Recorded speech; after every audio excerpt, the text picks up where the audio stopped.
Hello and welcome to the first edition of the Popcorn Conspiracy for 2021. I'm the host, Dave G, and joining me is my co-host. Hello everybody, I'm Kyle. And today we're going to be taking a look at a movie that came out amongst our lockdown was on, but is now out on DVD, so you can still go and check it out. And this is a really hard movie for me to do a plot line for because it is such a strange film. Of course, the film I'm talking about is Christopher Nolan's Tenet. Now, I know people that have gone and seen this movie 3 times and they still can't tell you what the hell is going on with the storyline of this. Basically, though, it's a fight for survival kind of movie. It's a fight for survival for the entire world as a protagonist, played by John David Washington, goes kind of through this world of international espionage on a mission where he tries to find something but has to keep on going through time, which is a little bit of a strange way that it works in the film. So I guess we'll forget the plot from there on and we'll just go into our review. So mate, I've got to ask, what did you think of Tenet? Because I know that you are a huge Christopher Nolan fan. Oh yeah. I guess I was one of the people that had to go watch it. I watched it 2 times because the first time I knew I'd had a few beers in me. Maybe it wasn't the best idea, but there was some parts of this. And the second time, stone sober, even knowing what was coming, there's a lot of it I still didn't pick up on. But yeah, man, I'm a huge Christopher Nolan fan. Like the only movie of his that I didn't like was The Prestige, and that one, like, I still enjoy watching it. Like, but I was really excited to hear that Christopher Nolan was going to be doing a movie to do with time travel, because he's messed around a lot with time and how the story is told throughout in different movies, like Memento being told in reverse, and even like his first movie Following had kind of like played around with time a lot.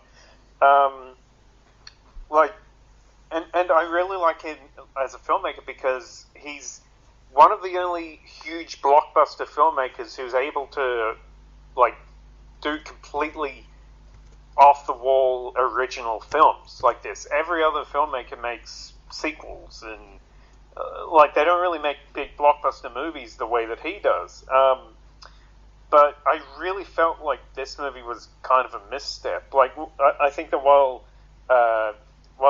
Christopher Nolan, like, he delivers on the huge action set pieces and the large-scale practical special effects that like people really appreciate from his movies, I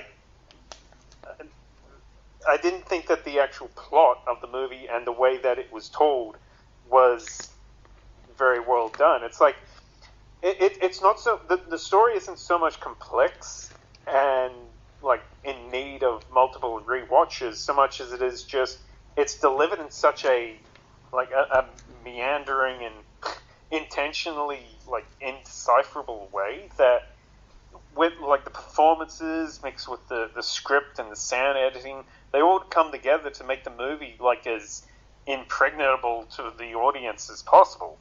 Like, it's a major issue with the film, but like even beyond that, there's a lot of problems that I had with it as far as like casting and performances that held the movie back for me. But what did you think of it, dude? Yeah, I'm in a similar boat. I went into this expecting something really special. There's so many movies that Nolan has made over the years that I absolutely love. And I know when Inception came out, there were some people that didn't like it because they thought it was too confusing. But I loved it. And I think when I first started to hear about people watching Tenet and not liking it, I was thinking that it was going to be a lot like Inception, because to be honest, I was in that boat where Tenet came out when I was in lockdown, so we didn't have a media screening for it here. So I was hearing reviews from other states where they'd had a media screening. And I just thought it was going to be like Inception. I thought I was going to go in and I was going to be absolutely fine, that these people that didn't understand it were just the people that didn't understand Inception.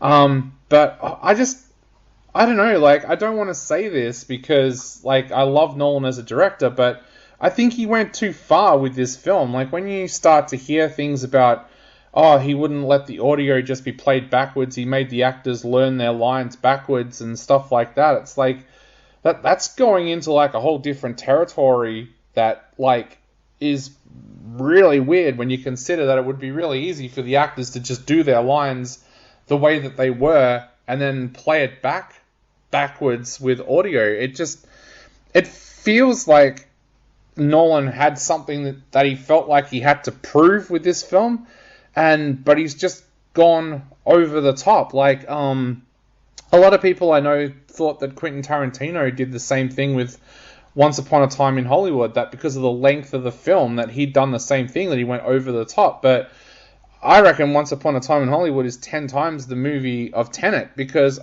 I thought Tenet looked great, but if the average cinema goer can't walk out of the cinema and tell you what happened in the movie, then to me you've got some pretty major problems. And we've talked about that before on the show, where we've talked about art house directors that go for the obscure, but yeah, sometimes they go too far, and I think this time Nolan went too far with this film. Yeah, I definitely got kind of like I kind of had that same like hope that it would be like Inception myself. Like I do think that a lot of people that didn't understand Inception, a lot of them just weren't paying attention to it. You know, like, and that's what I kind of thought. So going into this one, I thought it was just the same kind of deal, but like it really isn't. It is on a completely different level. Yeah. Like you're paying attention to this, and like, I mean, we talk to other film reviewers, people that like they've seen enough movies to know, like, they're not talking through the thing, you know, and they can't even explain it to us. Nobody could spoil it for us because they can't really explain what the hell's going on in the movie.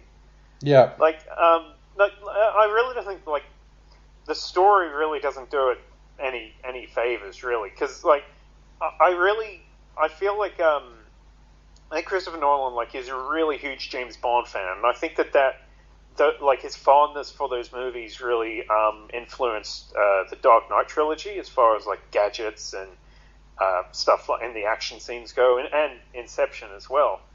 But in this case, I think he's tried to make kind of a spy movie with his own kind of feel to it, but I think it's kind of led to him making like a very thin story where it's a movie full of like spy film cliches, like a globe-trotting secret agent and seducing beautiful women, and the women are related to evil megalomaniacs who want to destroy the world, and getting into gunfights and car chases and stuff like that. But like the plot just kind of jumps around from one scene to another without even the subject of time travel or inverted timelines. Like, even without that, it can still be kind of hard to really follow what's going on in the movie because of how he's presenting it. But like, yeah, like there's things in the movie which should be twists, and the movie just steamrolls straight through them, like, without giving him time to breathe or care, without giving the audience time to breathe or care about it. You know, like, oh, this man here, he's an arms dealer. Oh, actually, no, it's his wife who's the arms dealer. What a twist. Okay, and then and then the story just moves on from that. And it's like, why? Like, the audience doesn't care, and like, why is the movie even bothering to try to present that as being some sort of a twist? Yeah. You know, like it's there's so much. I mean, there's so much in the movie that's explained in dialogue. This goes back to the whole Inception thing.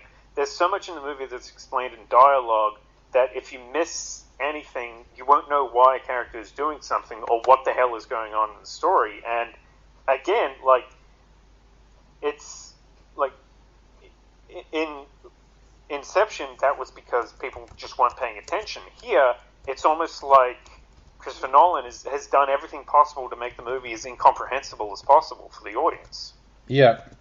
Yeah, I agree, and that's what I don't understand. Like, over the years, I've seen so many of my favorite directors get criticized for making movies where people feel that it's not audience friendly. Like, I know people that had issues with Looper, and I love Looper as a movie, and I don't see those issues, but every single issue that people pointed out to me about Tenet, I saw. I guess the other one that we need to talk about too is the audio for this film. Now, I saw this movie the first time. I watched it at a drive-in, and I thought the audio mix was terrible, but I thought it was just the way that it was being portrayed in like a drive-in theater, which I thought was even strange because I'd seen so many movies at that same theater and not had an issue.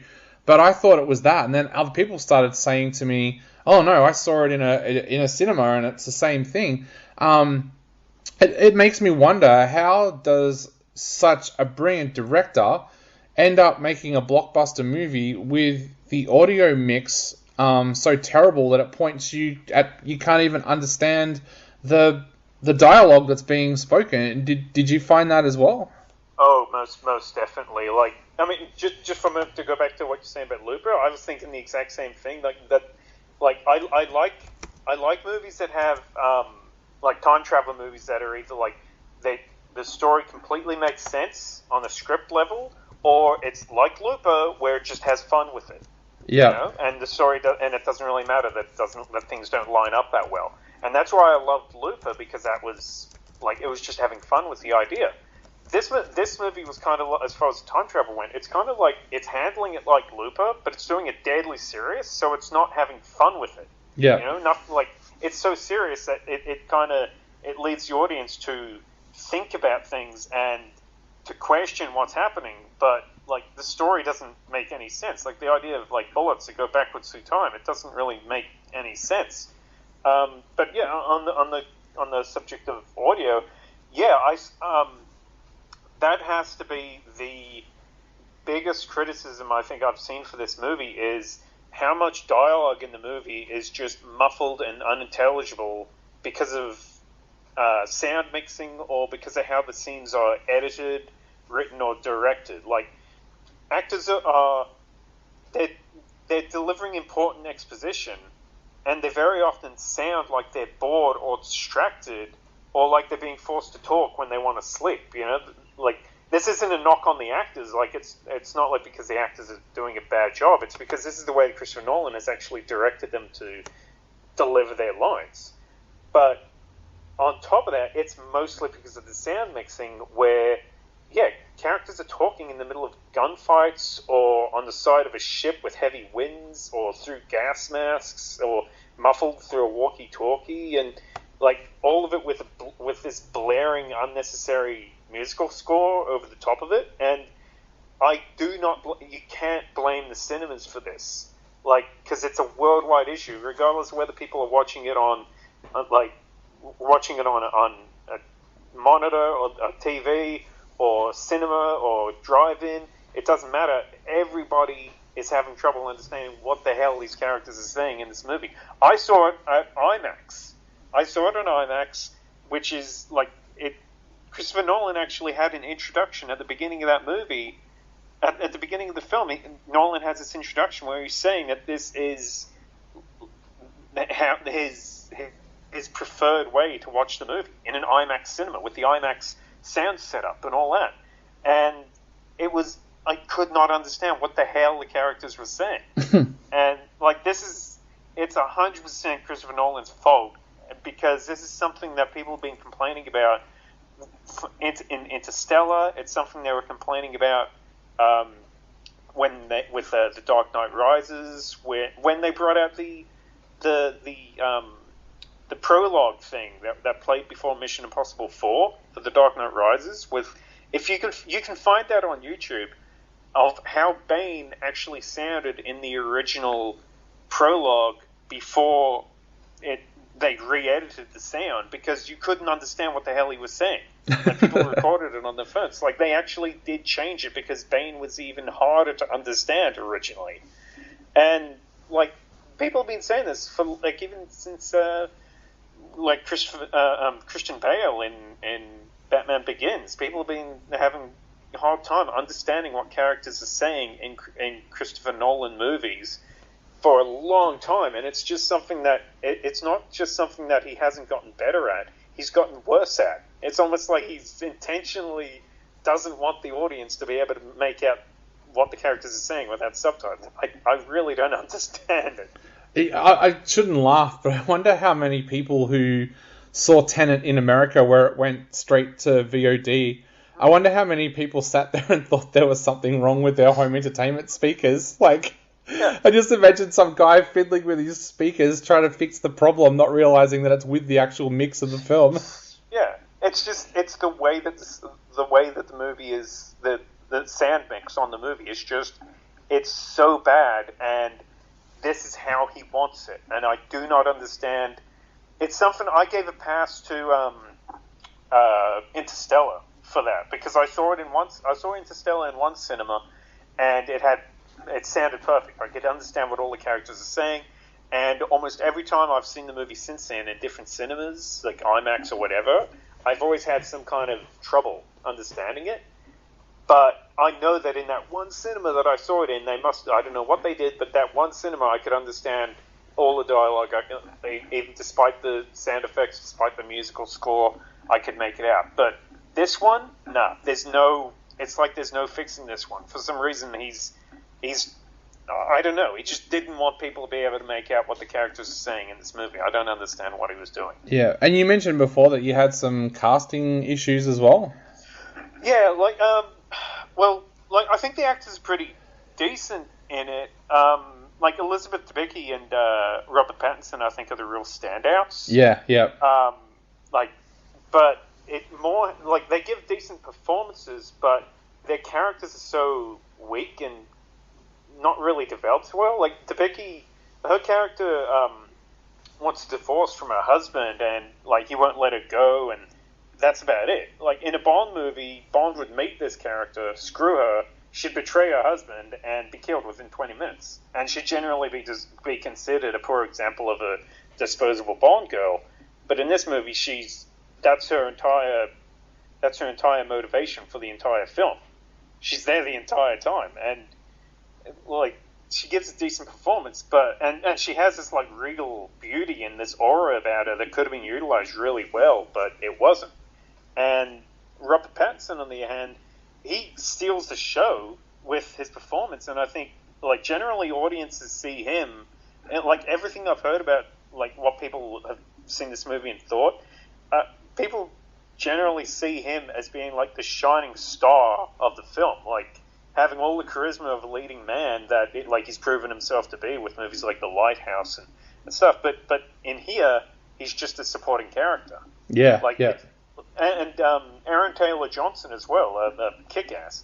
He shows up like in the last act of the movie, and he gives a great performance. But it's weird. Just why would you introduce a character this late in the film?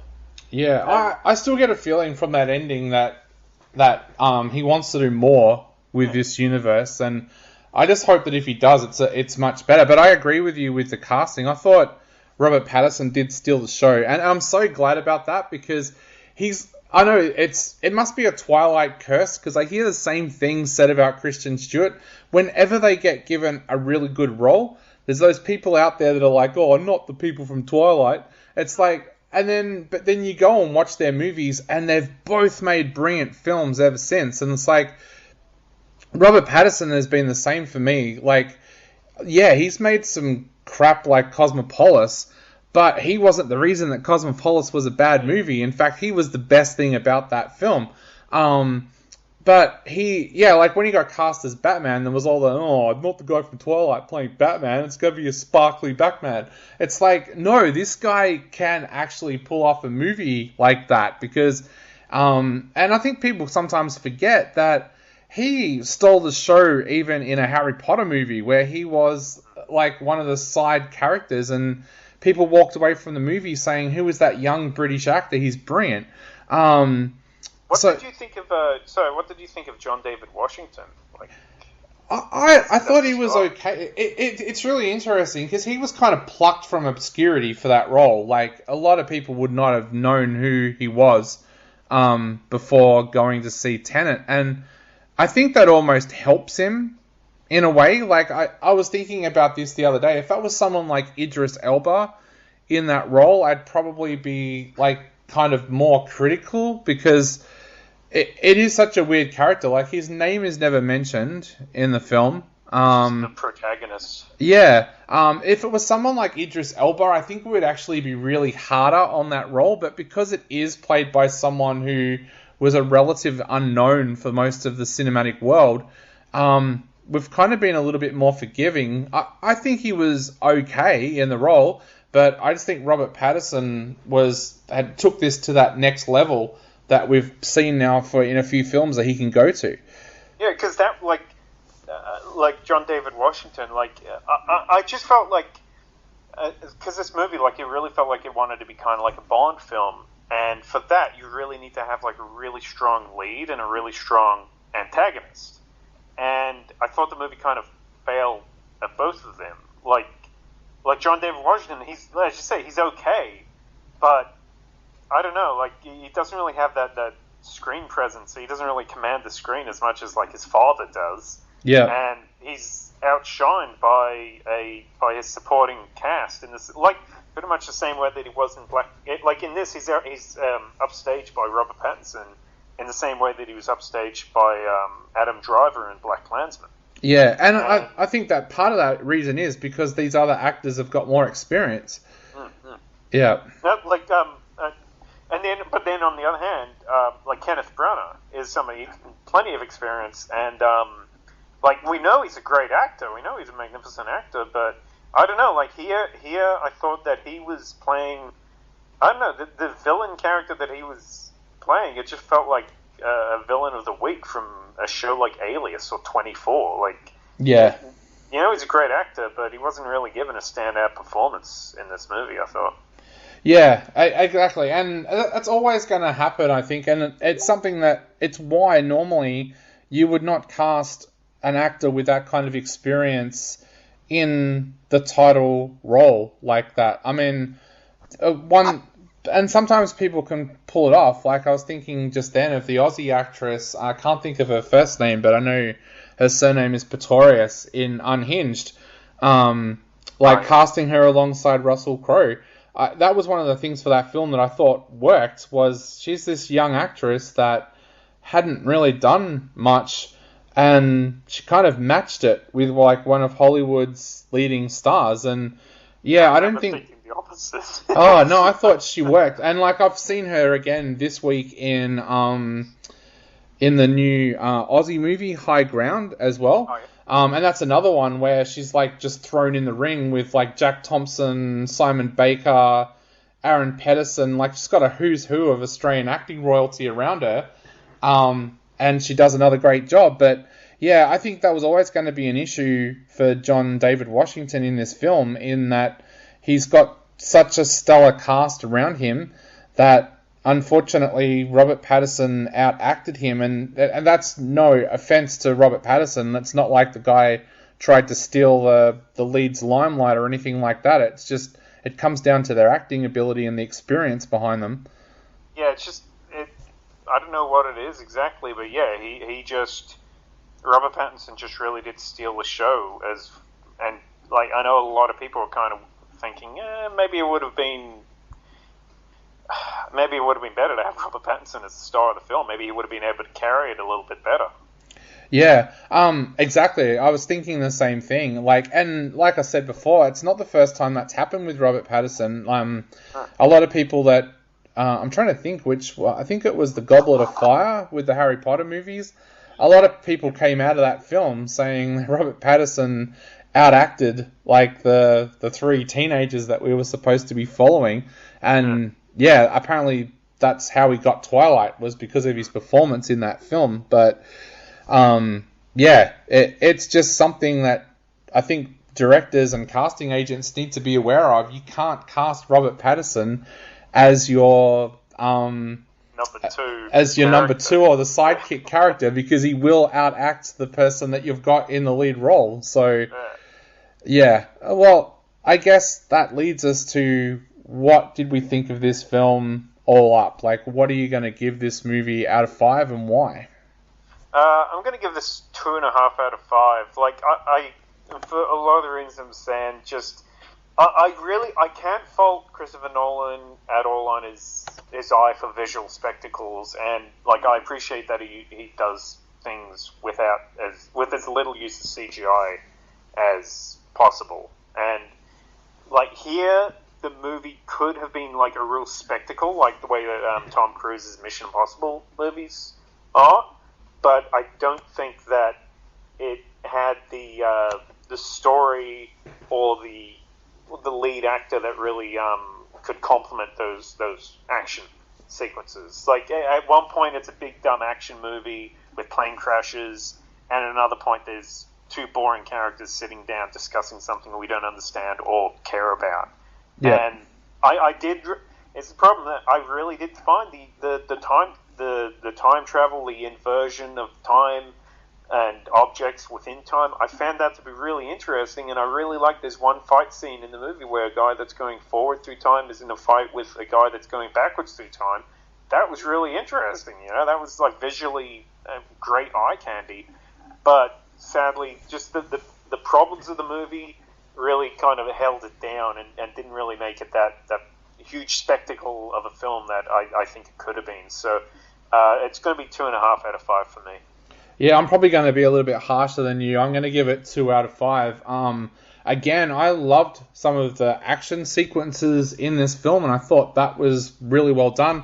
I loved Robert Pattinson's performance in this film, but I just think that the script is the most important part when it comes to a film, and if that doesn't work, then generally the film doesn't work for me either. Like, I've watched so many of Nolan's movies repeatedly over the years, but at the moment I can't even bring myself to watch this movie again. Like, I so didn't enjoy it the first 2 times I watched it that it's been sitting on my shelf and I haven't even taken it out of the plastic yet. I can't bring myself to watch it again because it's like it almost feels like a torturous cinematic watch, which I never thought I would say about a Christopher Nolan movie. But yeah, it's going to be 2 stars from me.